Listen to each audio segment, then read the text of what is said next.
आदमी उर्स और शादी पर तो बोल जाता है, जलसे पे इसलिए नहीं बोलता कि जलसे से मेरा ताल्लुक है। लेकिन याद रखना, अगर हमने जलसों की फजूल खर्ची पहले ख़त्म नहीं की तो शादी और उर्स की फजूल खर्ची कभी ख़त्म नहीं हो सकती। इसलिए कि जलसे में बोलने वाला बाअमल नहीं होगा।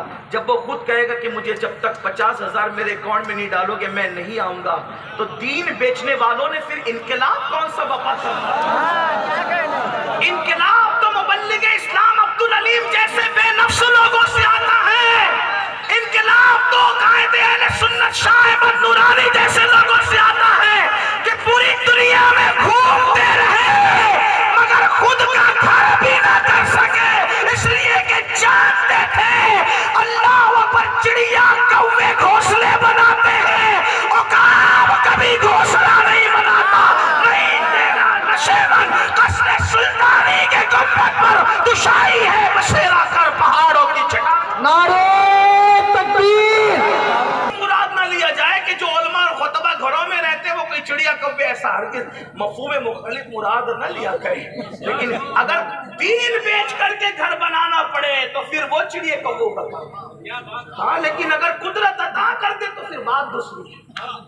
हाँ, मगर देखो अब्दुल अलीम सिद्दीकी का नतीजा बता रहा है मुबल्लिग इस्लाम का कि जमीन पे खुद का घर नहीं बनाया, फिर आखिरी में खुदा ने कैसा कयामत तक के लिए ठिकाना अता कर दिया कि अगर आज मुझसे कोई पूछे कि अल मुबल्लिग इस्लाम कहाँ है तो मैं कहूँगा किसी के बारे में यकीन से नहीं कह सकता, लेकिन जो जन्नतुल बकी में सो रहे उनके लिए तो कह सकता हूँ कि वह जन्नत में अभी भी आ रहा है। जब माँ के कदमों में जन्नत है तो रसूल के कदमों का आलम पूरा बकी नबी के कदमों में है, रसूलुल्लाह के कदम। ये सिला वफाओं का उनको मिलता है जो खुलूस के साथ। तो मेरी गुजारिश है कि जलसों की फजूल खर्ची भी बंद की जाए। कोई जरूरी नहीं है कि इतनी दूर से मिलुल कादरी ही को बुलाया जाए। मस्जिद का इमाम भी खिताबत कर आप, मैं तो ये कहता हूँ गवैयों को बुलाते हो 50-50 हजार देते और मस्जिद के इमाम की तनख्वाह बढ़ाने के लिए तुम्हें बुखार आता है और फिर कहते हो ये 2 कौड़ी का मौलवी, 2 कौड़ी का मौलवी। जज आ जाए तो शादियों में उठ के खड़े रहते हो, वकील आ जाए तो खड़े रहते हो और इमाम के लिए तवज्जो भी नहीं करते क्योंकि वो 2 कौड़ी का मौलवी है। कभी पता किया मौलवी का मतलब क्या होता है? मौलवी का मतलब होता है लुगत में मौला वाला, उसको अल्लाह वाला भी कहता है और 2 कौड़ी का भी कहता है। जो अल्लाह वाला होगा वो 2 कौड़ी का कैसे होगा? मैं तो लोगों से कहता हूँ गुस्से में तो नहीं आता, लेकिन यहाँ मुझे गुस्सा आता है कि तेरी माँ तेरे बाप पे हलाल न हुई होती अगर इस मौलवी ने इजाब कबूल कराने का एहसान न किया होता। तेरा बाप कब्र में सुकून से सोने के काबिल न हुआ होता अगर इसी मौलवी ने नमाज जनाजा न पढ़ाई। कितने अफसोस की बात है, 4 से चुनिंदा शेर सुनने के लिए हम 50-50 हजार देते हैं, लेकिन महीने महीने भर मेहनत करने वाले फजर वही, जोहर वही, असर वही, मगरिब वही, मकतब वही, अजान बच्चों के कान में वही, जनाजा वही। जब ये कहते हैं तो मेरे कुछ दोस्तों को गुस्सा आता है, लेकिन मैं कहता हूँ याद रखना जब तक हक नहीं बोलोगे उस वक्त तक हक तक पहुँच नहीं सकते। तो शादी की फजूल खर्ची भी खत्म हो। और जहां तक उर्स, कुछ लोग कहते हैं उसके मुखालिफ है, वल्लाह कभी नहीं।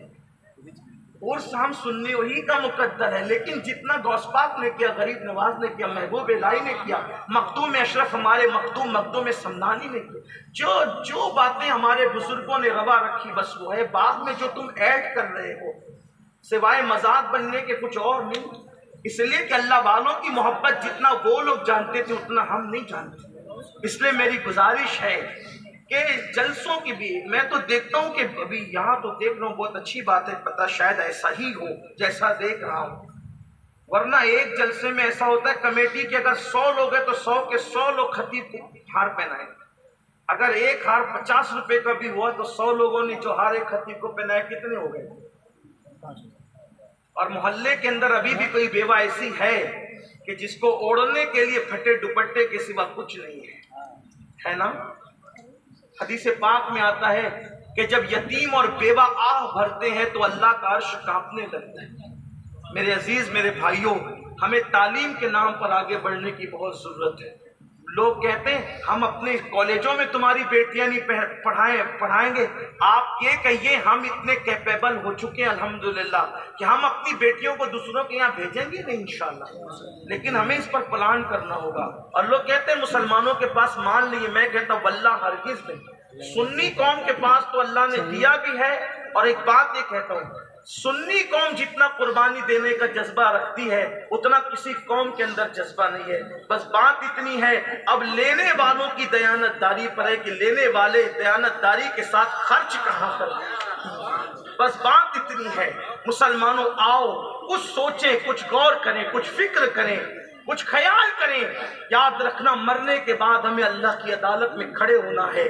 मेरे आका अलैहिस्सलाम के दीवानों, अल्लाह के यहाँ कुछ नहीं देखा जाता। मुजरिम कोई भी हो, मैं ये फिर कह रहा हूँ, अली मियां के लगे हुए इस दरख्त के साए में कह रहा हूँ, अगर नबी का बेटा भी मुजरिम होता है, अल्लाह उसको जराइम की सजा ये देता है कि सिर्फ हफ्ते के दिन नबी के बेटों ने, मैं तशरीह के साथ बात करूँ, सनीचर के दिन नबी के बेटों ने मछली का शिकार किया। अल्लाह के मना करने के बाद भी अल्लाह ने उनके मुंह सूअर और बंदर की तरह करके बता दिया कि अगर नबी का बेटा भी मुजरिम होगा तो हम सजा देंगे।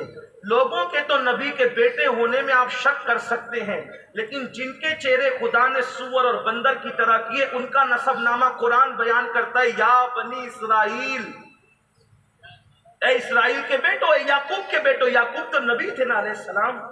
या बनी इसराइल कहकर उनके चेहरे मस्क करने की बात कही गई और हमें इबरत के तौर पर यह ताज़ियाना दिया गया, अगर बनी इसराइल आले पैगंबर मुजरिम हो जाए तो उनके चेहरे सूअर और बंदर की तरह किए जा सकते हैं। हम किस खेत की मूली है? ये बिल्कुल सच्ची सच्ची बात है।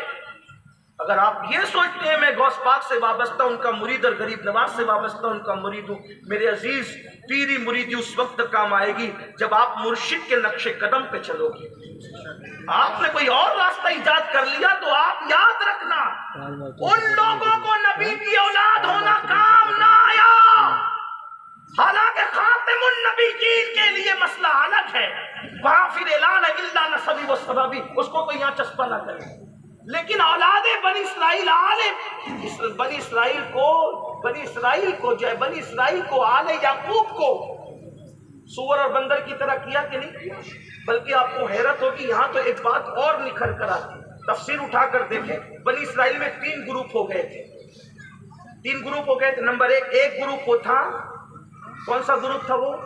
एक ग्रुप था शिकार करने वाला मुजरिम, दूसरा ग्रुप था शिकार न करने वाला, तीसरा ग्रुप बीच का था, वो शिकार नहीं करता था। लेकिन ये जो पहला ग्रुप था, आप इसको आज के दौर के हिसाब से अपने ज़ौक़ पर ये कह सकते, ये कट्टर लोग थे।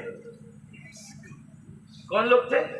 कट्टर लोग थे। कहा तुम शिकार करते हो, जाओ, तुमसे हमारा कोई ताल्लुक नहीं, सलाम कलाम सब पर। वो मुजरिम थे, ये कट्टर थे। बीच वाला सुलहकुल्ली था, कहा हम शिकार नहीं करेंगे लेकिन तुमसे सलाम कलाम और मेल जोल भी बंद नहीं करेंगे। तो इस कट्टर ग्रुप ने कहा तुम भी जाओ, हम तुम्हारा भी काट करते। ठीक, लेकिन आपको हैरत होगी, जब दोनों